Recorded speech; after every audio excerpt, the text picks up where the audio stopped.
Hi guys, welcome to my YouTube channel. और आज का जो हमारा टॉपिक है that is nursing care plan on malaria, जिसका पहला स्टेप होता है हमारा identification data of the patient को लिखना, जिसे मैं डेमोग्राफिक डेटा भी बोलती हूँ।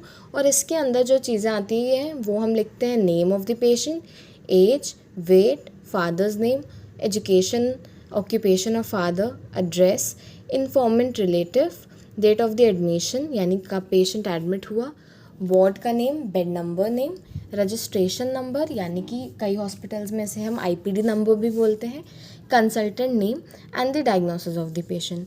तो यहाँ हम देख रहे हैं यहाँ पर जो हमने पेशेंट लिया है वो एक पीडियाट्रिक पेशेंट है हु इज़ 3 years ओल्ड। इसके बाद चीज़ जो हम लिखते हैं वो होता है हमारा प्रेजेंट कंप्लेन। इस प्रेजेंट कंप्लेन को हम चीफ कंप्लेन भी बोलते हैं। तो देखते हैं इसमें क्या आता है। इसमें पहली चीज़ फीवर 5 days से, diarrhoea followed by 2 days, shallow grunting respiration. Shallow grunting respiration का मतलब होता है, शैलो रेस्पिरेशन मतलब होता है जहाँ पर जो ब्रेथ पर मिनट होती है वो ज़्यादा हो रही है, रैपिड ब्रीदिंग हो रही है यानी कि मोर देन 20, और जो लंग एक्सपेंशन है वो फुली नहीं हो पा रहा है। और ग्रंटिंग मतलब लास्ट में जब एक्सहेल करते हैं तो एक साउंड आना। इसके बाद फीडिंग प्रॉब्लम देखने को मिल रही है, लेथार्जीनेस हो रही है, और जो बच्चा है उसे सीज़र की भी प्रॉब्लम देखने को मिल रही है। फिर आता है हमारा present medical history.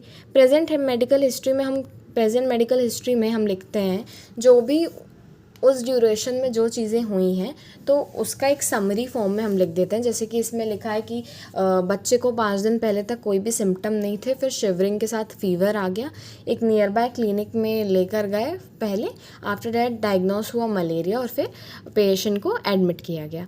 Past medical history आ जाएगी जिसमें कि नॉर्मल है कि कोई ऐसी सर्जिकल सिग्निफिकेंट हिस्ट्री नहीं मिली है, बेबी बॉर्न हुआ था विद नॉर्मल वेजाइनल डिलीवरी। इसके बाद हमारा आ जाता है क्या, ऑब्स्टेट्रिकल हिस्ट्री। ये तब आता है जब हम किसी पीडियाट्रिक पेशेंट की नर्सिंग केयर प्लान बना रहे हो। अगर आप मलेरिया पे किसी और पेशेंट का, अडल्ट का बना रहे हैं तो आप जितनी भी ये पीडिया की चीज़ें हैं इन्हें आप स्किप कर सकते हो। तो इसमें आ जाता है पहला हमारा एंटीनेटल हिस्ट्री। तो इसमें हम मदर से कुछ जनरल क्वेश्चंस पूछेंगे, जैसे कि जो हमारा पहला हो जाएगा कि आप एंटीनेटली रजिस्टर्ड हैं कहीं पर, तो मदर आंसर करेंगी। फिर प्रेगनेंसी के टाइम आपको कोई इन्फेक्शियस डिजीज़ तो नहीं थी, और आपने कौन सी टैबलेट्स ली हैं उस दौरान, टेटनस का इंजेक्शन लगाया या नहीं। तो ये सारे क्वेश्चंस हम मदर से पूछते हैं। इसके बाद आ जाता है हमारा इंट्रानेटल हिस्ट्री आ जाता है, जिसमें बताते हैं कि जो बेबी है वो 39th वीक पर लेबर पेन से नॉर्मल वेजाइनल डिलीवरी हुआ और इमिजिएटली बेबी ने क्राई किया। फिर आ जाता है हमारा नेटल हिस्ट्री, जिसमें कि हम पूछते हैं क्या हमारा फुल टर्म बेबी था या पोस्ट टर्म था, प्री टर्म था, डिलीवरी का कौन सा था, डिलीवरी नॉर्मल थी, सिजेरियन थी या फॉरसेप थी, फिर कहाँ पर हुई। ये सारे जो भी क्वेश्चंस हैं ये हम मदर से पूछते हैं। इसके बाद पोस्ट नेटल आ जाता है कि चाइल्ड जब बर्थ हुआ, जब चाइल्ड बर्थ हुआ तो क्या देखने को मिलता है। तो इसमें साइनोसिस था बेबी को, और कितने दिन तक हॉस्पिटल में रखा गया, तो दैट इज़ 15 days। तो ये सारे क्वेश्चंस होते हैं। फिर आता है हमारा development history of the child. तो क्या होता है, ये कुछ कैरेक्टरिस्टिक्स होती है हमारे बेबी की। तो ये एक पर्टिकुलर टाइम जो बुक में मेंशन किया गया इस समय तक आनी चाहिए, और ये होती हैं कि पेशेंट में ये कब नोटिसेबल हुआ। तो ये पूरा डेटा हमने इसके बारे में लिखा है। इसके बाद आ जाता है हमारा फैमिली हिस्ट्री। तो फैमिली हिस्ट्री में हम लिखेंगे age of the mother, age of the father, occupation mother का क्या है, फादर का ऑक्यूपेशन, सिबलिंग्स हैं या नहीं, और नंबर ऑफ़ फैमिली मेम्बर। तो ये सारा जो डिटेल है फैमिली हिस्ट्री में आता है। इसके बाद जो हम बनाते हैं वो होता है हमारा फैमिली पेडिग्री, जिसका हमें जीनोग्राम और फैमिली ट्री भी बोलते हैं। तो ये जो स्क्वायर होता है ये डिनोट करता है हमारा मेल को, ये सर्कल जो है ये फीमेल को, और अगर कोई भी पेशेंट मेल या फीमेल है उसके अंदर हम शेडिंग कर देंगे कुछ इस तरीके से, तो वो हो जाएगा हमारा पेशेंट। तो ये हो गया हमारा फैमिली पेडिग्री। इसके बाद आ जाता है हमारा सोशियो इकोनॉमिक या कल्चरल हिस्ट्री। तो इसमें हम पूछेंगे occupation of mother, occupation of father, और per capita income. Per capita income का ये 25,000 है। ओके, तो पर कैपिटा इनकम का क्या फॉर्मूला होता है कि जितनी भी इनकम है divided by number of family member, यानी फिर 25,000 अगर इनकम है तो उसे हम डिवाइड कर देंगे 3 से, तो जो भी आएगा that will be the per capita income. फिर घर की कंडीशन कैसे है, sanitary conditions are good, proper drainage system है, सैनिटरी लैट्रिन्स है वहाँ पर, और ओपन डेफिकेशन नहीं है, और वेल वाटर को हम यूज़ करते हैं bath, washing, cooking and drinking के लिए। तो ये चीज़ें हमारी वो हो गई। इसके बाद आ जाती है हमारी पर्सनल हिस्ट्री आ जाती है। तो पर्सनल हिस्ट्री में हम क्या लिखेंगे, स्लीप और रेस्ट पूछते हैं कि पेशेंट, इसमें बताया कि पेशेंट जो है स्लीप करता है ड्यूरिंग द डे पर इरिटेट होता है और रोता भी है एट द नाइट। फिर आता है bowel and bladder habit elimination, activity कैसी परफॉर्म कर रहा है पेशेंट, हैबिट्स कोई तो नहीं है, एलर्जी किसी भी टाइप की, ये सारी इन्फॉर्मेशन हम पर्सनल हिस्ट्री में लिखते हैं। इसके बाद आ जाता है हमारा immunisation history. As I told you paediatric patient है इसलिए हम इनकी इम्यूनाइजेशन हिस्ट्री लिख रहे हैं। तो यही BCG, OPV, मीज़ल्स, TT का ये जो पूरा है हमारा, ये पूरा हमने यहाँ पर गिवन किया है इम्यूनाइजेशन हिस्ट्री का पूरा बारे में। इसके बाद अगर कोई दूसरी हमारी वैक्सीन लगी है तो उस पर टिक करेंगे। फिर आ जाता है हमारा फिज़िकल एग्जामिनेशन। फिज़िकल एग्जामिनेशन में हम जनरल कंडीशन देखते हैं चाइल्ड की, कैसी है, comfortable, anxious, restless, tonic posture तो नहीं है, फिर पेशेंट कैसा है, इन बारे में डिटेल लिखते हैं। आफ्टर साइन हम वाइटल साइन लेते हैं, तो temperature, pulse, respiration and blood pressure के बारे में। फिर एंथ्रोपोमेट्री देखते हैं चाइल्ड के, यानी कि इसमें क्या क्या आ जाता है, हमारा वेट, हाइट आ जाता है और हेड का सर्कमफेरेंस आ जाता है। इसके बाद आ जाता है हमारा examination of head, neck and face. तो शेप ऑफ हेड देखेंगे, पोस्टीरियर फंटनल देखेंगे, एंटीरियर फंटनल देखेंगे, हेयर का डिस्ट्रीब्यूशन देखेंगे, फेस, देयर, तो ये सब देखते हैं। इसके बाद आ जाता है हमारा एग्जामिनेशन आई, ईयर, नोज़ और चिन का।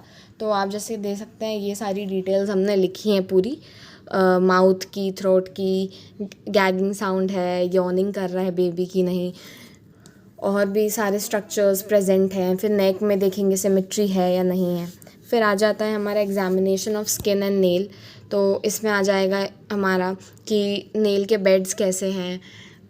तो हमने देखा कि ब्लूइश हैं, ड्राई स्किन पाई गई है। चेस्ट में देखा तो राउंड इन शेप है। एग्जामिनेशन एब्डोमिनल में सिलेंड्रिकल इन शेप, डिस्टेंडेड है एब्डोमिन। फिर अपर एक्सट्रीमिटीज़ का हमने किया। फिर ये हमारी लोअर एक्सट्रीमिटीज़ हैं।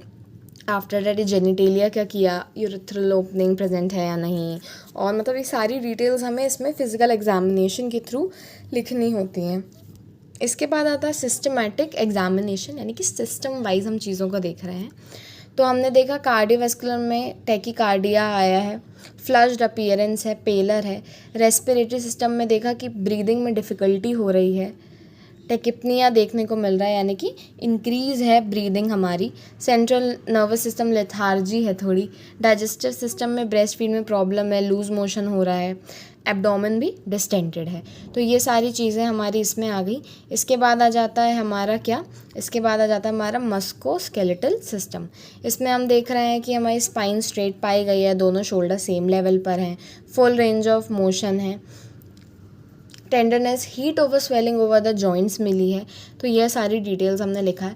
फिर आ जाता है हमारा क्लिनिकल मैनिफेस्टेशंस। क्लिनिकल मैनिफेस्टेशंस में डिस्निया देखने को मिला हमें, डायरिया देखने को मिला, फास्ट ब्रीदिंग है क्योंकि बोला शैलो रेस्पिरेशन है, फीवर मिला, सीजर मिला, फीड नहीं ढंग से, शिवरिंग हो रही है। तो ये सारी चीज़ें क्लिनिकल मैनिफेस्टेशन में आ गई। अब इन्वेस्टिगेशन आ गई, यानी कि जो भी टेस्ट परफॉर्म करने को बोला था फिजिशियन ने, प्रिस्क्राइब किया था। तो देखिए हमको इसमें देखने को मिल रहा है कि जो हमारा हीमोग्लोबिन और TLC है ये गड़बड़ आया है, हीमोग्लोबिन हमारा कम आया है। और इसके बाद अगर हम देखें कि लिम्फोसाइट के बारे में, तो लिम्फोसाइट और जो हमारा न्यूट्रोफिल है ये दोनों चीज़ें बढ़ी हुई आई हैं।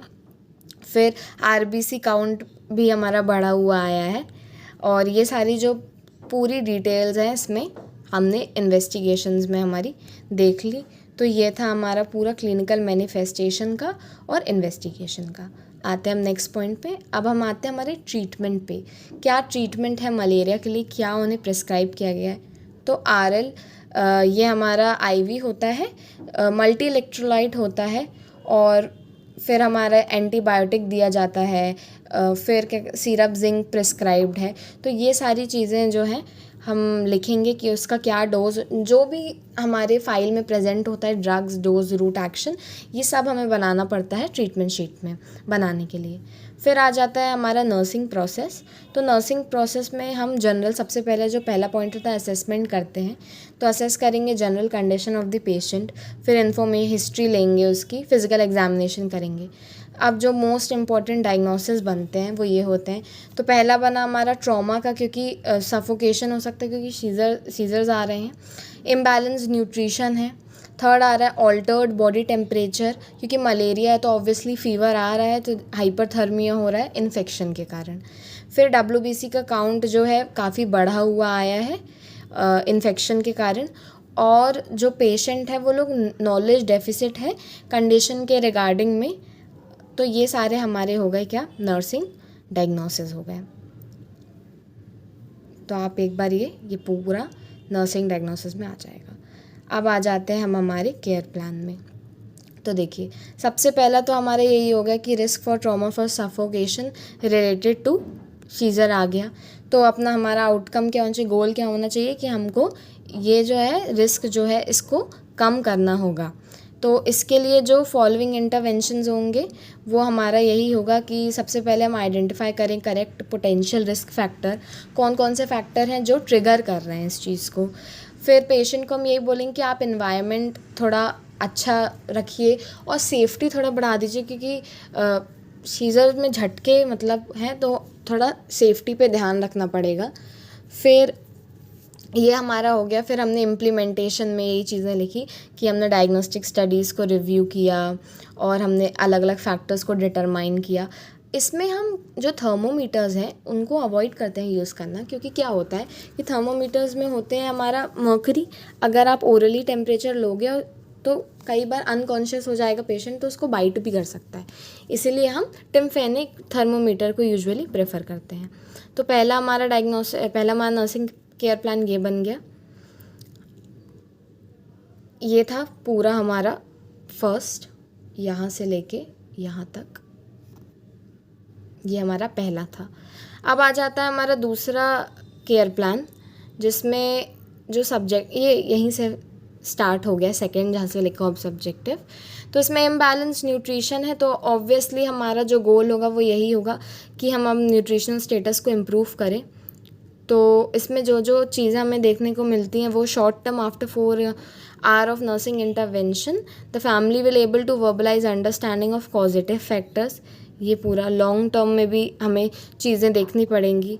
तो हम डेमॉन्स्ट्रेट करेंगे चाइल्ड एबिलिटी को to chew, swallow and taste food. Cultural और एथनिक जो रिलीजियस इवैल्यूएट करते हैं डिज़ायर्ड आउटकम में, वो हो गया। तो ये हमारा हो गया second. Prevent minimize over eating food, serve food in attractive manner, क्योंकि बच्चे को हमें फूड देना है, अगर वो नहीं खा रहा है तो उससे न्यूट्रिशनल जो डिसबैलेंस हो सकता है। इसीलिए हम इस तरीके से इस अट्रैक्टिव मैनर में प्रोवाइड करें कि जो हमारा बच्चा है, जो हमारा पेशेंट है, वो खाने को खाए। ये हो गया हमारा सेकंड। अब थर्ड वाला जो रहता है ये हो गया हमारे फीवर का, क्योंकि ऑल्टर्ड बॉडी टेम्परेचर है हाइपोथर्मिया के कारण, क्योंकि इन्फेक्शन हुआ इस कारण। तो हम मॉनिटर करेंगे वाइटल साइन को, पर्सनल हाइजीन मेंटेन करेंगे, टैपेट स्पॉन्जिंग प्रोवाइड करेंगे, प्लेंटी ऑफ फ्लूइड्स देंगे, वेंटिलेटेड रूम प्रोवाइड करेंगे, है ना। तो सबसे पहले हम कोल्ड्स, अगर पेशेंट चलने फिरने की हालत में है तो सबसे पहले तो हम यही बोलते हैं कि आप चलिए थोड़ा, तो इन्वायरमेंट अच्छा करिए। फिर हम टैपेट स्पॉन्जिंग या फिर कोल्ड स्पंजिंग प्रोवाइड करते हैं। तो ये सारी जो है इससे हमें जो पेशेंट को फ़ायदा मिलता है। फिर आ जाता है हमारा नेक्स्ट, आ जाता है हमारा रिस्क फॉर इन्फेक्शन होने का, क्योंकि risk for infection related to presence of infective organism, evidence by increase in WBC count. Infection के कारण WBC काउंट बढ़ गया है, तो सबसे पहले एसेप्टिक एनवायरनमेंट रखना पड़ेगा। फिर मेडिकेशन जो भी प्रिस्क्राइब्ड है वो हमें एडमिनिस्टर करनी पड़ेंगी। पर्सनल हाइजीन का बहुत अच्छे से ध्यान रखना पड़ेगा। हेल्थ एजुकेशन प्रोवाइड करेंगे, तो उसमें हम यही बोलेंगे कि खाने से पहले आप हाथ धोएं, साफ़ इक्विपमेंट, साफ़ चीज़ों का इस्तेमाल करें। जो विजिटर देखने आ रहे हैं उनको थोड़ा दूर से डिस्टेंस करके बोलें। एंटीबायोटिक्स प्रिस्क्राइब करें, जो भी हमारा गिवन एंटीबायोटिक्स है वो। फिर ओरल और स्किन केयर देना बहुत ज़रूरी है। हैंड वॉशिंग को जैसे ही आप पेशेंट को टच करें तुरंत प्रैक्टिस कीजिए, तुरंत धोइए।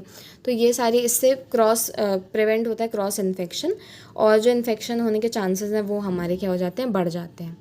तो ये हमारा हो गया 4th नर्सिंग केयर प्लान।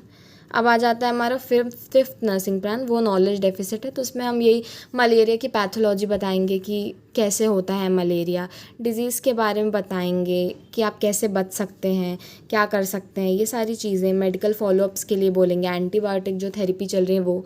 तो इससे करंट सिचुएशन की अंडरस्टैंडिंग बढ़ेगी, हमारी कोपिंग में भी हेल्प होगी, और जो भी हमारा मेडिकेशन है उसके हम देंगे। तो ये हो गया हमारा 5th नर्सिंग केयर प्लान। एक बार जिससे क्लियर हो, मैं एक बार वापस जूम कर देती हूँ।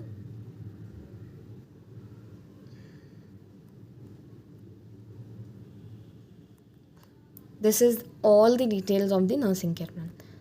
लास्ट में हमने प्रोग्नोसिस क्या देखा कि जो पेशेंट था वो मलेरिया से रिकवर्ड हो गया था 2nd डे ही आफ्टर एडमिशन। फीवर भी काफ़ी रिड्यूस्ड हुआ, कंडीशन इम्प्रूव हुई, सीजर और डायरिया भी स्टॉप हो गया। पैरेंटल एंटीबायोटिक्स को हमने ओरल एंटीबायोटिक से रिप्लेस कर दिया है, और बच्चे ने फीड भी किया है 4th डे पर, और फिर थोड़ा इम्प्रूवमेंट के बाद उन्हें डिस्चार्ज किया। हेल्थ एजुकेशन में जो सारी चीज़ें आ जाएंगी वो है हमारी कि चाइल्ड को वार्म रखना चाहिए, फिर कीप ओरल फीडिंग कंटिन्यू, जहाँ पे भी चाइल्ड है वहाँ का साइड आजू बाजू सब क्लियर चाहिए। जो भी विजिटर मिलने जा रहे हैं उनको कम ही आए, तो हाथ धोना हर चीज़ के पहले, पूरी जो मेडिसिन का कोर्स है उसको फुल करना, ये नहीं कि आप बीच में ही छोड़ दें। तो ये सारी चीज़ें देखने को मिलती हैं। तो यही था हमारा एक पूरा nursing care plan. I hope आपको वीडियो समझ में आई हो। कोई भी क्वेरी अगर आपको हो तो यू कैन कमेंट डाउन, और if you like my video please give it a big thumbs up, और सब्सक्राइब भी करें and do share with your friends. Thank you.